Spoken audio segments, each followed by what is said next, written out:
In all-wheel drive xDrive trim, the 230i starts at a very reasonable $35,150. Meanwhile my test car was tastily optioned to over 50 grand. Considering that spread, it's a bit tough to score the BMW for pricing. So much depends on exactly how many bells and whistles you'll need. Consider this, at the low end the 230i offers a luxury badge, subtle handling, and a cool shape for the same money it takes to buy far more common coupes like the Chevy Camaro and Ford Mustang. The more ink you add to the option sheet, I like the $2,300 spent on this car's track handling pack, but am less enthused about paying nearly $3 grand for the premium pack, the less rational it gets. Still, coupes as a species are meant to be a little decadent, which means expensive. Like the 1 Series before it, I'm smitten with the stubby, wheels-at-corners looks of the 230i. Even without the muscularity of the M2, the coupe has great proportions and lines that will age really well.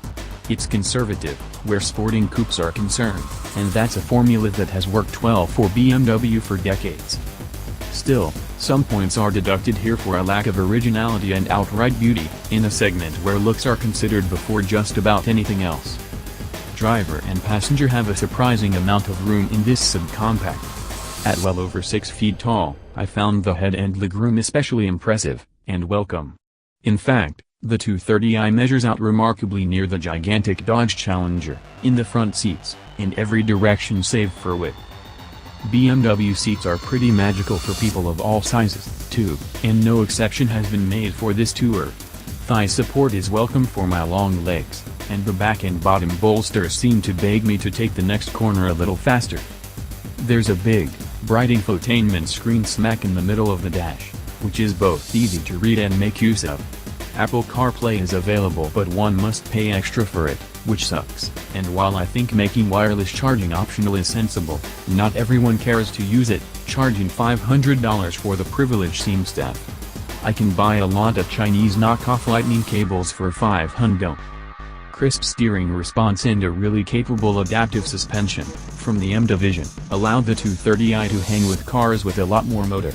Though feel and feedback have fallen off from the 1 Series days, this car is still utterly joyful to drive on a Saturday, on my favorite country lane. The engine isn't bad, either. Output figures of 248 horsepower and 258 pound-feet of torque make this the least powerful 2 Series BMW sells, but there's still more than enough oomph to keep one entertained. The 8-speed automatic gearbox doesn't get in the way, though this does feel like a car that deserves a good manual transmission for maximum enjoyment. The 230i xDrive is really about average where advanced safety tech is concerned. The little two-door is stuffed with airbags for the front seat passengers, it's true, but it lacks newer tech to stop those bags from ever being needed, like automatic braking. To be clear, I'm comparing the BMW to other coupes, and not the entire world of vehicles, but in its own area it's actually kind of a fuel sipper. The 2 Series returns 33 miles per gallon on the highway, 24 in the city, and 27 combined. Those figures might not scare off the Hondas of a coupe, but if you're looking at a sporting, German, rear-drive, based, two-door, you can't do much better.